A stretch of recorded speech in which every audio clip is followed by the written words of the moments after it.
My goal is that by the end of this video, you will have a complete understanding of what level 2 is and how to use it effectively in your trades. I'm also going to be discussing how level 2 is manipulated by the market makers in order to manipulate individual traders and retail traders into making decisions that aren't in their best interest. This is going to be an information-packed video, so I highly recommend that you watch the entirety of this video if you're having trouble connecting the dots. I will be tying everything in with a real-world analogy because I know that there's a lot of different players when it comes to level 2, and I want to talk about exactly how everything breaks down. All I ask for in return for this video is that you hit that beautiful like button, and if you see value in this video, maybe comment something below because it helps us a lot with the YouTube algorithm. And also, don't forget to subscribe for more short, sweet, and simplified videos on how to trade the stock market. Okay, to start, if you're using ThinkorSwim, all you need to do in order to open up level 2 is to push L2 in the right corner. We have the market maker category, the bid price, the bid size, the ask price, and the asking size.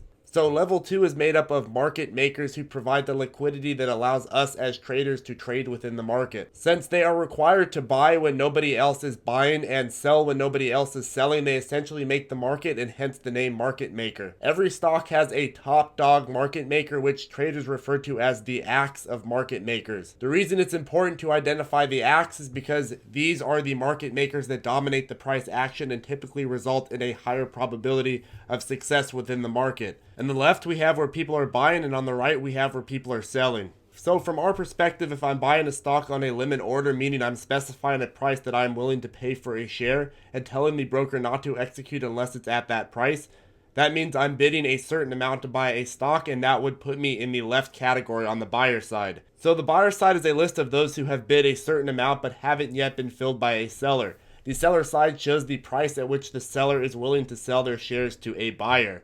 So in other words, the left side is the price buyers are willing to pay, and the right side is the price sellers are willing to sell.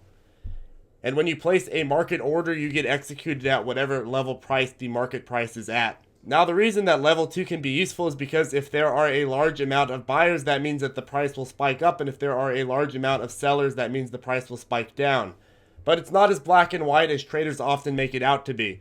The reason for this is because the market makers and their automated systems that match, buy, and sell orders allow traders to post reserve orders and hidden orders.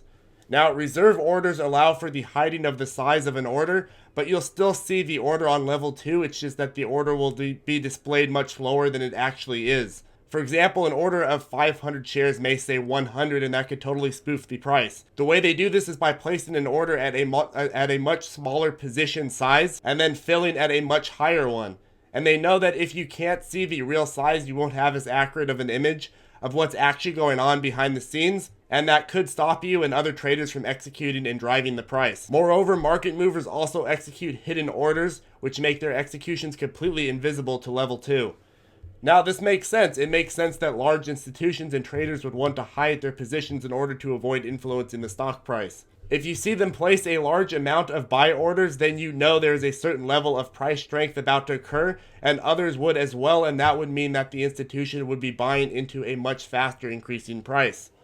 Okay, so that makes sense, but this is where it gets interesting. Since market makers know that a lot of traders utilize level 2, this creates an opportunity for them to use it to their advantage. Now, you might be asking yourself, well, why is it that these market makers, with the purpose of providing us with the liquidity that are needed for our trades, are trying to manipulate our actions as well? Well, these market makers aren't doing this out of the kindness of their heart, but rather because they are also trying to make money. So we just went over how market makers often hide their orders so as not to tip off traders and algorithms watching level 2, because that could potentially influence the share price and hurt their own execution.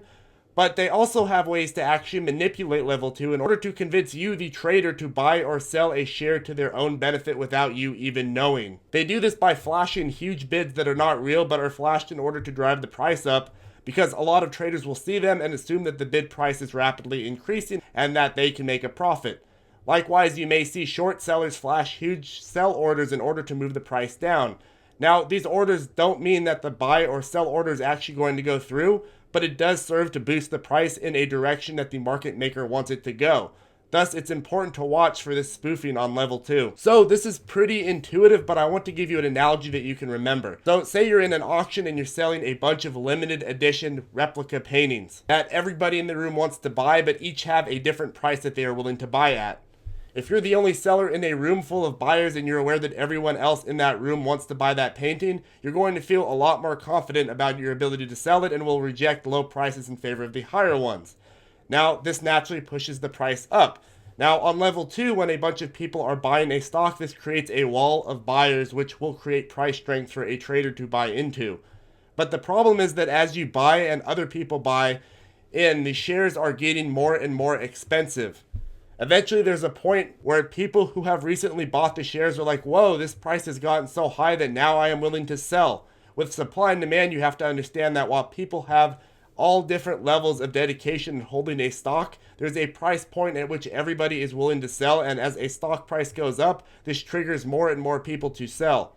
Now, going back to my painting analogy, imagine if the person selling the painting could stack the room with fake buyers who shout out high numbers at the auction in order to lure potential buyers into increasing their bids as well. Now imagine another auction where people are bidding and a few people go up on stage and whisper their offer to the auctioneer. The rest of the crowd know nothing about that offer, if it's higher or lower than the actual price, but they know that an offer is being made. Well, this is how level 2 works, and you can't easily distinguish between serious executions and spoofed ones, and you can't often figure out, what's going on behind the scenes of a hidden or reserve order. But you can still see the overall supply and demand of the stock that's happening in real time.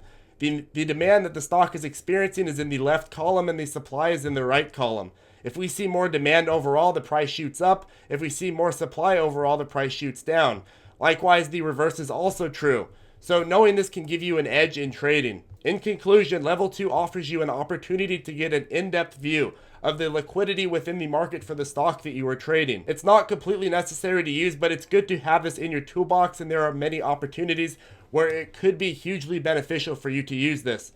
But defend yourself with the knowledge that market makers will manipulate level 2 to your dismay if you let them. Anyways, if you have more questions, comment below or join our free Facebook group, ZipTrader Circle. It's a great place to get your questions answered, and I post nightly watch list videos, so check that out if you're interested. Anyways, have a good day, folks, and I'll see you in the next video.